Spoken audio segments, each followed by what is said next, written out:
He says, so we are talking about the position that God is putting us in. Actually, the position that God has already put us in. I want to talk about how your presence in the now is going to be extremely important during this season. A lot of the times we are kind of stuck in the past, or we're so focused on the future that we are not like living in the now. And the position that he's putting you in requires you to just be in the present, like whatever that is, whatever that feels like, whatever is presented to you, like you have to learn how to be present. And a lot of sisters are uncomfortable doing this because of what's going on in their mind, right? There's a huge battle that they are fighting with their mind. Like the silence gets to them. What you're going to have to start doing is fighting those thoughts. You're going to have to allow those thoughts to come to the surface, and then you rebuking them, or you speaking life unto the thing that you're thinking about. And this is not like meditation or prayer, right? Because even with meditation, I feel like they tell you to like, don't think about anything, like just let the thoughts flow. And then like when you're in prayer, like you're conscious of like the things that you are allowing in your mind. But I'm talking about you just sitting in silence and addressing all of the allegations that come up against you, all of the thoughts that come up against you, and you being able to speak against those things, right? So if you are someone, I'm trying to think, if you're someone who like struggles with like self-image, right? And you sit with yourself and like you have thoughts about how you're unworthy, or how you're not beautiful, or how all of these things, right? And these are just random thoughts that you're having, like, man, I need to do this, I got to do this, man. You have to learn how to fight, like speak against those thoughts, and you have to hit it with truth. Like you have to say what is true, what has God said about you. And this is why it's so important to know your identity in Christ.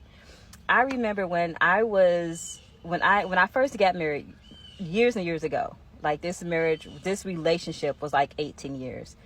And when I first got married, y'all, I was trying to be the best wife possible. And I was so young, I was new to it all.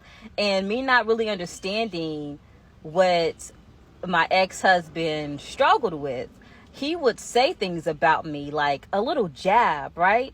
And when he did these jabs, I started to like feel bad, like, he said this about me. And I started to see that as my identity.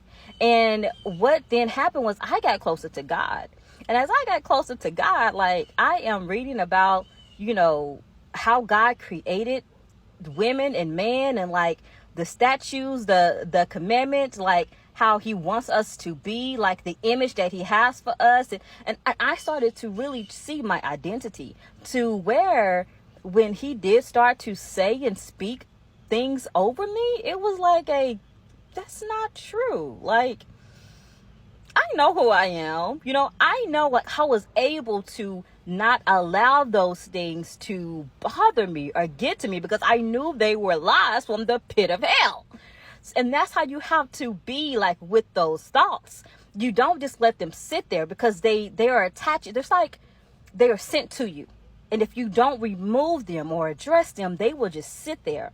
So you have to learn how to be comfortable enough to allow these thoughts to just come up into your mind.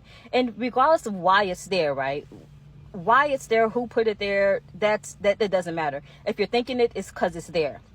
Now, some thoughts could be presented to you, right? Some thoughts are not your thoughts. It pops into you and it's trying to attach to you, and you can just rebuke it, right? But some thoughts are deep. They're embedded in your soul, in your body, to where like it comes up, but it's like, let's deal with this. This is how you see yourself. Let's deal with this. And you have to learn how to like hit it with truth. This is why it's important, y'all, to like get closer to God. That's all God is wanting right now. He's just wanting to like do life with you. He is wanting to be your everything. He wants to show you who you are. He wants you to have everything that you want, all of your desires. And it's like he's putting you in a position to hold all of that. Because right now, a lot of the things that you're asking for, you don't know how to hold it. You will self-sabotage it. Like your body, your mind, it cannot hold all of the blessings that God is trying to send to you. So I want to encourage you, like, as we are talking about the position that God has put his daughters in, and I'm trying to get y'all to understand that this is not something that is about to happen. It has already happened. All you have to do is walk in it. Like, sis, just try it. Just try to assume that you are in a position where you don't have to go the extra mile. All you have to do is sit there and let things be presented to you. But you do have to start tackling the war that's going on in your mind. Once you do that, sis, that is when things will start to flow. You're not fighting. There's no blockage, right? There's no identity crisis. You know who you are. You know what the truth is. So just wanted to come and share that. Yeah, I'll talk to y'all later. Y'all stay encouraged. Bye.